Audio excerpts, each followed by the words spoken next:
Hello everyone, welcome back to my channel VSS Vedic channel.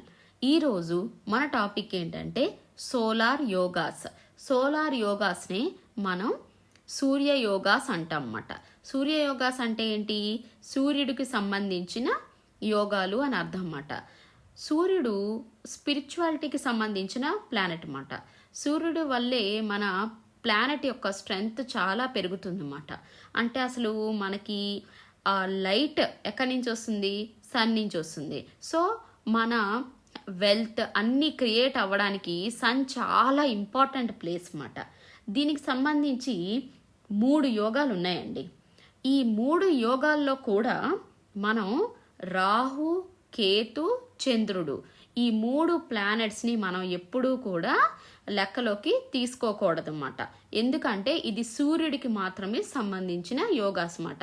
ఈ 3 planets కూడా ఎప్పుడూ లెక్కలోకి రావన్నమాట. ఫస్ట్ వచ్చేది వెసి యోగా.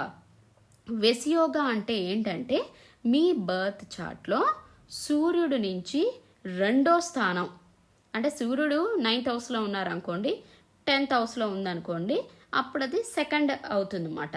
ఎక్కడైతే సన్ ప్లేస్ అయి ఉందో అక్కడి నుంచి సెకండ్ ప్లేస్లో మీకు ఏదైనా బెనఫిక్ ప్లానెట్స్ లేదా ఏ ప్లానెట్ ఉన్నా పర్వాలేదు, కానీ బెనఫిక్ ప్లానెట్ ఉంటే గనక ఎక్కువ పాజిటివ్ రిజల్ట్స్ వస్తాయి. ఒకవేళ మామూలు ప్లానెట్స్ ఏమైనా ఉంటే గనక అంత రిజల్ట్స్ రాకపోయినా తక్కువ రిజల్ట్ వస్తుంది అన్నమాట. సో సన్ నుంచి సెకండ్ హౌస్లో గనక బెనఫిక్ ప్లానెట్ అంటే వీనస్ కానీ జూపిటర్ కానీ ఉంటే గనక ఇది చాలా మంచి యోగా అన్నమాట.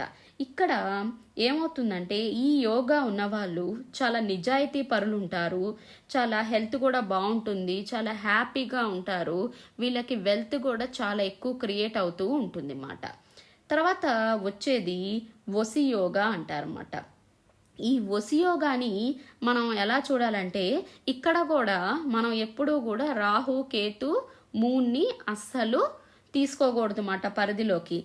ఈ వసి యోగా అంటే సూర్యుడు నుంచి 12వ ఇంటిలో ఏదైనా సరే ప్లానెట్ ఉందనుకోండి, అది మనం వసి యోగా అని తీసుకుంటాం అన్నమాట. అంటే ఈ 12వ స్థానంలో అంటే 12వ హౌస్లో ఏ ప్లానెట్ ఉండాలంటే వీనస్ కానీ జూపిటర్ కానీ ఉంటే గనక అవి చాలా మంచి రిజల్ట్స్ వస్తాయి అన్నమాట. ఒకవేళ ఏదైనా మెలఫిక్ ప్లానెట్స్ ఉంటే గనక ఇది పాజిటివ్ రిజల్ట్స్ రావు అన్నమాట.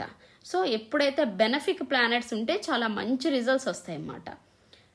దీనివల్ల ఉపయోగం ఏంటంటే ఈ వసి యోగాలో వీళ్ళు చాలా ఇంటెలిజెంట్గా ఉంటారన్నమాట. తర్వాత చాలా మందికి ఎక్కువ సహాయం చేస్తూ ఉంటారు, డొనేషన్స్ చేస్తూ ఉంటారన్నమాట. వీళ్ళకి నేమ్, ఫేమ్ ఎక్కువగా ఉంటుంది. వీళ్ళు ఎప్పుడు కొత్త నాలెడ్జ్ని తెలుసుకోవాలని ఎక్కువగా యాంగ్జైటీగా ఉంటుంది. చాలా ఇంటెలిజెన్స్ ఉంటారన్నమాట. ఏ సబ్జెక్ట్ అయినా సరే వీళ్ళు అవలీలగా చెప్పగలరు అన్నమాట. వీళ్ళకి సోషల్ సర్కిల్ కూడా చాలా ఎక్కువగా ఉంటుంది అన్నమాట. ఇక లాస్ట్ వచ్చే చాలా ఇంపార్టెంట్ యోగా ఏంటంటే ఉభయాచారి యోగా అంటారన్నమాట. ఈ ఉభయాచారి యోగా అంటే ఏంటంటే సూర్యుడు దగ్గర నుండి 2వ స్థానంలోనూ మళ్ళీ 12వ స్థానంలో కూడా 2 బెనఫిక్ ప్లానెట్స్, అంటే సూర్యుడి దగ్గర నుంచి 2వ స్థానంలో ఒక బెనఫిక్, తర్వాత 12వ స్థానంలో సూర్యుడి దగ్గర నుంచి మనం ఎక్కడైతే హౌస్ సూర్యుడు దగ్గర ఉందనుకోండి, సూర్యుడు 9th హౌస్లో ఉన్నారనుకోండి, సూర్యుడు 9th హౌస్ నుంచి మీరు లెక్కేయాలన్నమాట 12 స్థానాలు. అప్పుడు మీకు అక్కడ తర్వాత సూర్యుడి నుంచి సెకండ్ హౌస్ దగ్గర ఇక్కడ 2 చోట్ల కూడా మనకి బెనఫిక్స్ ఉంటే గనక ఈ ఉభయాచారి యోగా అనేది ఏర్పడుతుంది అన్నమాట. ఈ ఉభయాచారి యోగాలో చాలా పవర్ఫుల్గా ఉంటుంది అన్నమాట. చాలా హయ్యర్ పొజిషన్స్కి వెళ్ళిపోతారు, వీళ్ళ లైఫ్ చాలా హ్యాపీగా ఉంటుంది. తర్వాత వీళ్ళని సొసైటీలో చాలా మంది రికగ్నైజ్ చేస్తారన్నమాట. చాలా ఎక్కువ పేరు ఉంటుంది అన్నమాట. ఎప్పుడైతే కనుక మెలఫిక్స్ అనేవి కూర్చుంటే గనక మాత్రం అవి అంత పాజిటివ్ రిజల్ట్స్ రావన్నమాట. ఎక్కువ బెనఫిక్సే ఉండాలన్నమాట.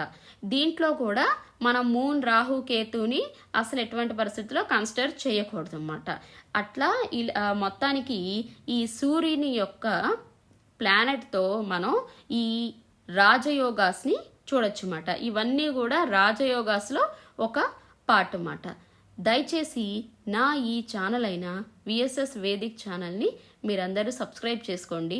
Thank you so much.